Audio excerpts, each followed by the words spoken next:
Ами, тренер, стартирате, въпреки загубите двете до този момент, стартирате добре с много добра игра. Затруднихте и Черно море и Берое.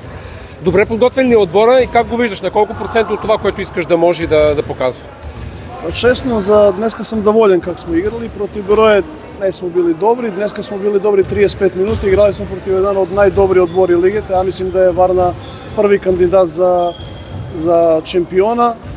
35 минута добра игра, на крај сме пали, не сме имали снагу и не можемо да парираме до краја, али мислим да ако така играемо надалje, мислим да имаме возможност да против 50% одбори из лига играмо на еден ниво кој може да ни донесе победа.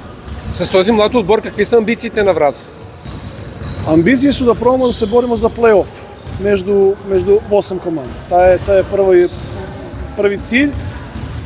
Тоест први cilj е да пробаме да подготвиме несколку играча, да видиме колку играча може да игра на малку више ниво уровень баскетбола. А втори cilj е, ако успееме да направиме и добар резултат, да пробаме да се бориме за место между 8 команди за плей-оф. И за прву годину за Ботев Враца се така млади, имamo 10 јуниора, 10 јуноше и само два, мало да кажеме, играча со малку више опита.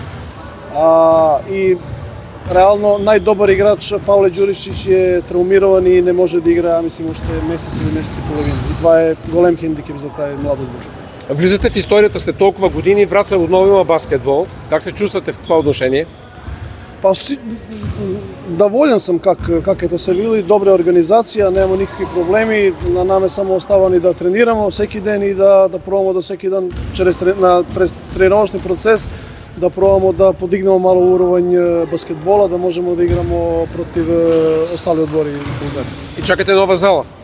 Да, но до новата зала има още време. Мерси, успех.